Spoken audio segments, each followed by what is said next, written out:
ஒரு நாள் இரவு ஆண்டவராக இயேசு கிறிஸ்து திட்டவும் தெளிவுமாய் பேசினார். நீ தேடுகிற மெய்யான தேவன் நான் என்றார். 19வது வயதில் இயேசுவை ஏற்றுக்கொண்டது நிமித்தம் அவர்கள் வீட்டை விட்டு வெளியேற்றப்பட்டார்கள். அவங்க சர்டிபிகேட் எல்லாம் கிழித்து எறிந்தார்கள். மண்ணை எடுத்து அவங்க மேலே போட்டு சாபமிட்டார்கள். அவ்வளவு வேதனை நடுவிலும் ஆண்டவருக்காக வைராக்கியம் நின்னாங்க. இது என் தகப்பனுடைய 19வது வயது. ஆண்டவர் குடும்பத்தை கொடுத்தால், பிள்ளைகளை கொடுத்தால். நான் 2வது பையன், நானும் வளர்ந்தேன். என்னுடைய 19வது வயதில் நான் அப்படி இருக்கல. நான் பாவத்தின் ஆழத்தில் இருந்தேன். எனக்கு தெரியும் என் லைஃப் அப்பா நிற்கிற ஸ்டேஜில் நான் நிற்கிறதுக்கு தகுதி இல்லாதவன். எனவே நான் இந்த ஊழிய பக்கமே வரக்கூடாது. பாஸ்டர் பையனதுனால ஊழியத்தை வரக்கூடாது. ஓடினேன். எனக்கு எவ்வளோ தூரம் ஓட முடியுமோ அவ்வளோ தூரம் ஓடினேன். ஓடினேன்னா ஆண்டவரை விட்டு தூரமாக. ஏன் நான் என்னை தப்பி தவறி கூட ஆண்டவர் கூப்பிட்டுறக்கூடாதுன்னு இருந்தேன். ஆனால் தாவீது சொல்லுகிற, நான் பாதாளத்தில் படுக்கை போட்டாலும் அங்கேயும் உம்முடைய கை என்னை பிடிக்கும். அதை நான் இப்படி சொல்லுவேன், ஆண்டவர் துரத்தி துரத்தி என்னை லவ் பண்ணார்.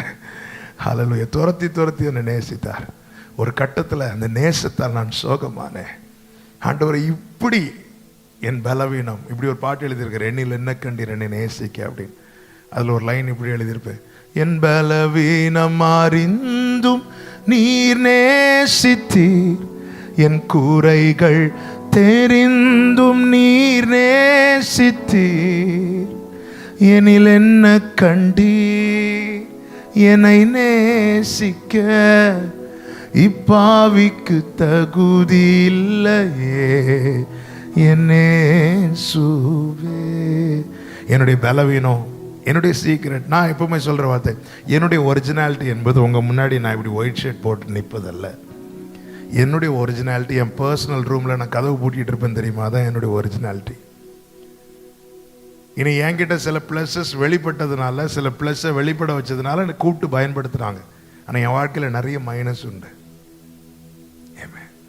நான் எப்போவுமே ஆண்டவருடைய அன்பை நினச்சி நான் ரொம்ப அழுவது என்ன அப்படின்னா, என் மைனஸ், என்னுடைய வீக்னஸ். எல்லாருக்குமே வீக்னஸ் உண்டுல்ல. நம்முடைய வீக்னஸ் எல்லாம் வெளியே தெரிய ஆரம்பித்தா ரொம்ப க்ளோஸாக இருக்கிறவங்க கூட நம்ம ரொம்ப சீப்பாக பார்க்க ஆரம்பிச்சிருவாங்க.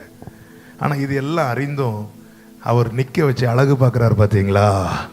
ஆமாம். அவருடைய அன்பை நினச்சா எப்படிங்க திரும்பி பாவத்தை நோக்கி போக முடியும்?